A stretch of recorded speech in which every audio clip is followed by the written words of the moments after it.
It is May 14th, 2021, and you want to get in shape for summer. The weather's breaking, everything is looking up, but you've got that extra quarantine, 15, 20, whatever it is. You haven't been in the gym, and you need to have a hard body because it looks like the pool and the lakes and the oceans are going to be open for business. Let's talk about it.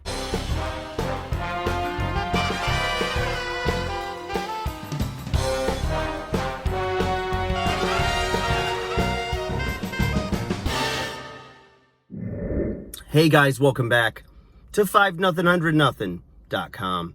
I am Fugget, and that stands for the fittest underdog guru using intelligent tactics. All right, guys, as a lot of you know, I've been a personal trainer now for over 20 years, okay? So many summers have come and gone, cycles of the year, people putting on bulk in the winter, whether it's intentional, trying to put on some muscle, or whether it was just bad eating habits, partying a little bit, not getting in the gym as much, snowing out, whatever, right? But there's one thing that we all have in common, and that is summertime. We're going to be wearing less clothing. You go to put on some of your spring and summer clothes that have been in the closet, and all of a sudden, it's a little tighter. Maybe your favorite pair of pants, your favorite shorts, your favorite top, whatever, just doesn't look like it did last year or maybe a couple of years ago. So what are you going to do, right? You want to strip off that extra little bit of little security padding, right? That little extra weight, but you're not sure exactly how you're going to do it. And obviously there are many different ways to take weight off. There's very quick, rapid ways that require more calorie restriction and more exercise. And then there's ways that are going to be a little less aggressive, fit more into lifestyle, not require so much sacrifice, and will still get you there nonetheless. And the thing is that when you have weight loss goals and you're trying to fit a system or pick a system that's going to work for you of exercise, how many days a week, how long should each session be, easy for me to say, as well as what kind of dietary changes should you make. So I always try to make as little changes as possible in an effort to improve compliance so that if it's less painful, perceived painful to you, you're more likely to stick to it. And everybody's got different eating habits, different food preferences, perhaps food allergies, etc. And as a personal trainer, I'm usually, and I am limited in my scope of practice of what I can talk about with dietetic work.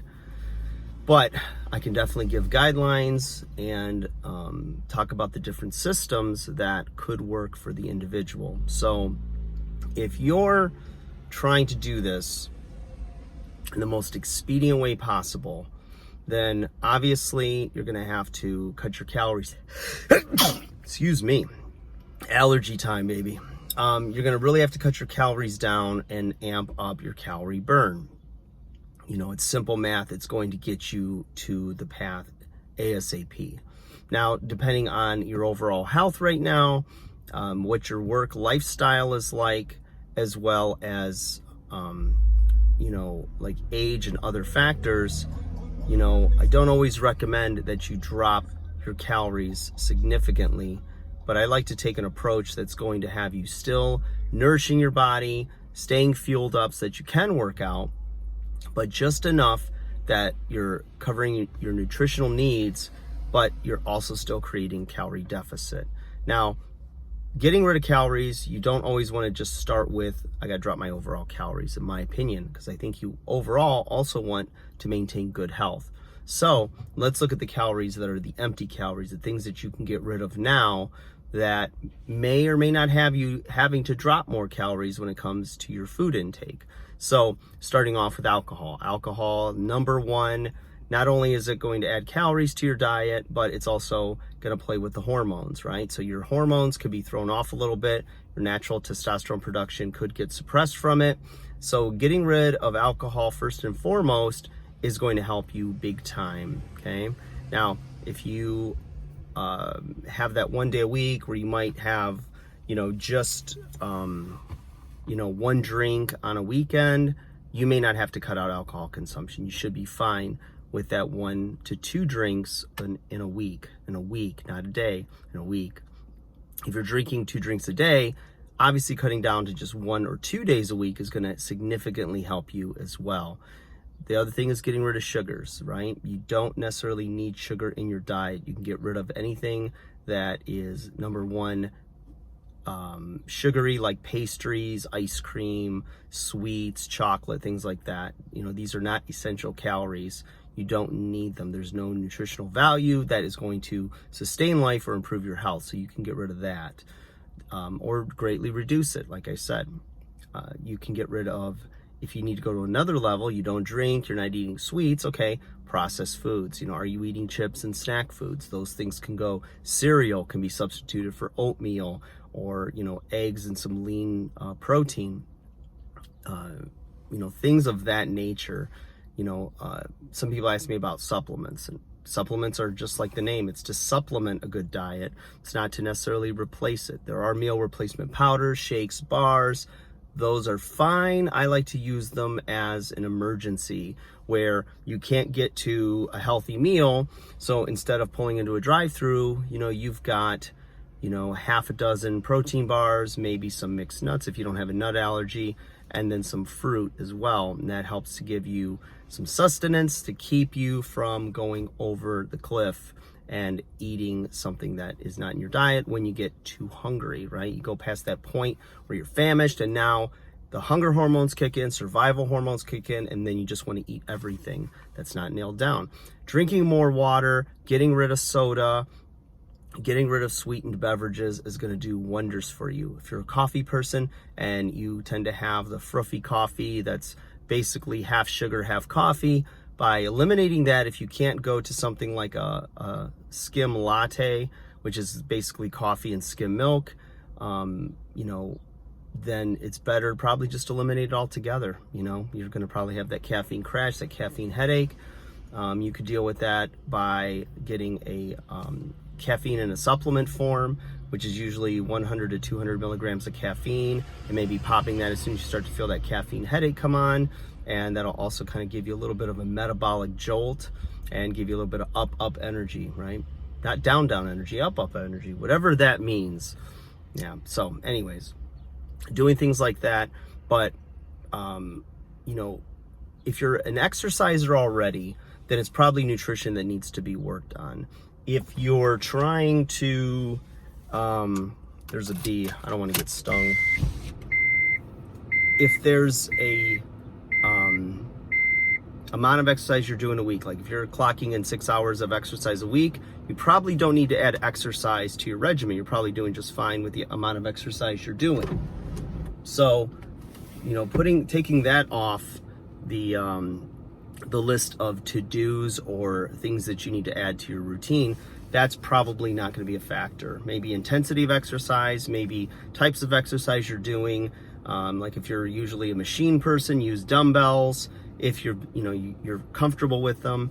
If it is all machines and you're comfortable with machines, then stay with machines, but change the order. Maybe change your sets, how many reps, how much rest between sets. There's a lot of variations that you can change as well in that vein. It's really, I can understand if I look at other industries that I'm not well versed in, or because I'm a professional with all things, or a lot of things, health and fitness. I can tell you that there are a lot of different paths to reach and achieve your goals, and everybody has different preferences. And that's where, as a trainer, I look at fitness as partly a science, but it's also a lot of artwork, okay? Because it's being customized and creatively set up so that you can have your best chance at success when it comes to reaching your fat loss goals, your muscle goals, your performance goals, whatever it is that you've set forth that's important to you. The biggest thing I can tell you is to just get started. You may not know exactly what you should be eating, how much, Apps like MyFitnessPal are wonderful. Support systems like Weight Watchers is very effective as well. There's been a lot of testimonials and people that have gotten success or had success using those systems. Some people like the old school, just tracking it, right? Learning how to read a food label, writing down, your calories in a day. Some people, if it fits your macros, they do things like that. Some people just need to have a shake in the morning, shake in the afternoon, and a healthy dinner. There's all types of ways to do it, but you've got to see that, you've got to realize that the most effective system is the one that you'll adhere to and you'll do day in and day out until you achieve your goals. So don't give up, guys. I know it can be hard. You can always reach me by commenting below if you have any questions, or if you'd like to reach out to me for either online personal training services, or if you're in a geographical area that works for us and you'd like to see me in person. I'm also available on a limited basis for personal training in person. So guys, enjoy your day. Good luck. It's getting warmer out here today in Michigan. I think it feels like it's in the 80s or 90s. It's humid. But anyways, guys, like, share, subscribe. I look forward to hearing from you, and good luck with your routine. Get those washboard abs. Let's do it. This is the summer. Summer power. Time to do it. Open up the country. Take off your stupid masks. Talk to you soon.